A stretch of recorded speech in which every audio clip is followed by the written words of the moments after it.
In today's video, I'm going to talk about the importance of exiting the deal.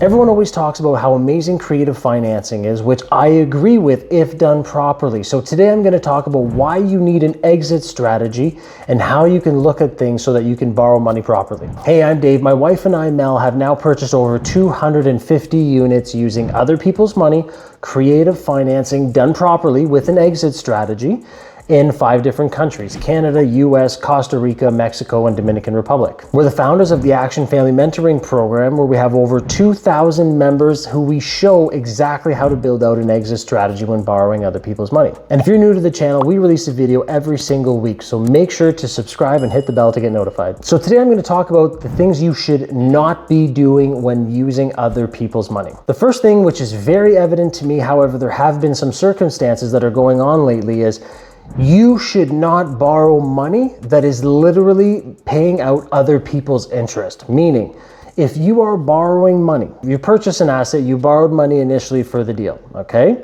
Which we do all the time, and we do it well, and we have an exit, right? That is okay. But if you're borrowing money from someone else to be able to just pay the interest from the other people's money that you borrowed, that's incorrect. You should not do that. That is fraud, right? Because those people did not know that you were borrowing the money to actually pay out interest from someone else's money, right? So if you're doing deals like that, that is completely incorrect. Mel and I do not do it that way. That is not an exit strategy. That is basically fraud. So stop yourself. If ever you're looking at a deal and you don't know if you're going to be able to exit, don't do the deal. Don't borrow the money. I would rather you not do a deal than do a deal incorrectly, right? This is why we use our cash flow analysis matrix that has the exit strategy. We have other things in place, right, showing people how to do it, because Mel and I have done it. We've never not paid someone back. We've paid back every single one of our investors on time with interest because we have plans in place to do so, okay? So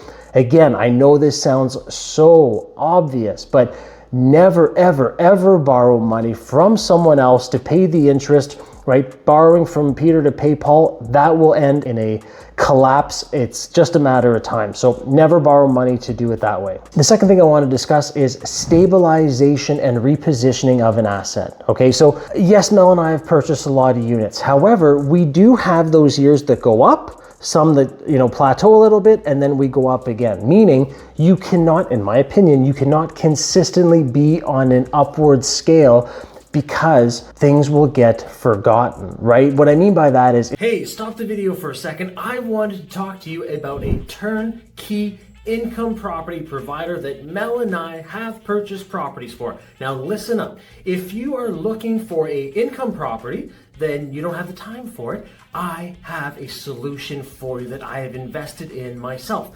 They will find the property for you, they will renovate it for you, they will give you a turnkey product, and they will get tenants in there for you after screening it and manage the property. Does this sound too good to be true? It is not. Click the link below, go check out this exclusive list, find your next turnkey income property, and book your free call with them so they can go through all the benefits of what they provide. And you'll be investing in properties just like Mel and I. Okay, enough excitement about this. Let's get back to the episode. If you're continuously buying, continuously raising money, continuously acquiring, well, when do you have time to make sure that the books are in order, to make sure that the renovations or the maintenance is being done, make sure that the units are being rented? Because that's where I see where people go wrong. They just do this, and then the building they bought 12 months ago, a year and a half ago, well, it's no longer exciting to them because it's no longer in acquisition mode, and things start to crumble, and that's where they go wrong. So what I strongly suggest, what has been some secret sauce for Mel and I, is we buy, like for example, in 2017, we bought 12 properties in 12 months. In 2020, we bought 119 units. We've been continuously buying year over year, right? This year is going to be another big one, I believe. However, when we had those massive growth spurts, the year after, we would still buy a few assets, but nothing compared to the year before, because we were making sure, dot the I's, cross the T's, making sure the projects are going on time. And if they're not, how come they're not? And what is the new deadline? What is the new strategy? Okay, so if you're continuously in acquisition mode, continuously in blow up mode, it's going to be detrimental to you at some point, right? It might not be today, it might not be tomorrow, but you're kicking that can down the road. So there's nothing wrong with slowing down sometimes, right, to reposition and stabilize your portfolio. Again, real estate is a marathon. We are in this for the long haul. We want to buy real estate for a long period of time, not just a short period of time, you know, flash in the pan type. So again, it's okay to slow down sometimes. And the last thing I see that people do incorrectly is they are always thinking that interest rates are going to stay low,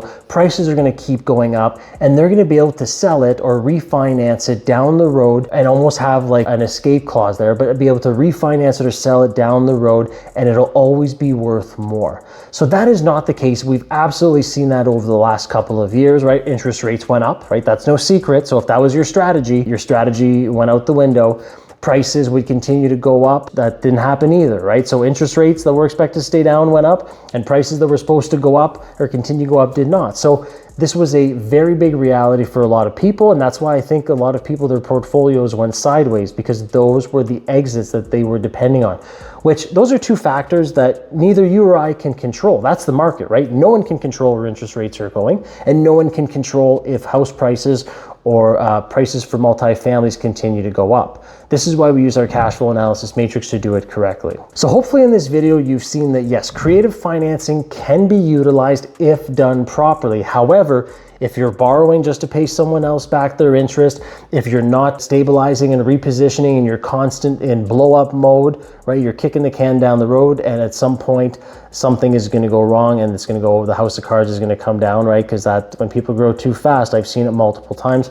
And then that you are not banking on interest rates staying low and market appreciation going up. Now, I just scratched the surface, right? These are just the things that have been bugging me recently, and I want to do a video on it because I think that people are not doing creative financing properly. If you want more information on how to do it properly, again, reach out to us. Mel and I have our Action Family Mentoring Program. We've been in real estate for 25 plus years. We have never not paid anyone back, and we do so with no joint venture partners in creative financing. Make sure to check out some of our other videos that are on all sorts of different real estate subjects. I'm Dave, and I'll see you in the next one.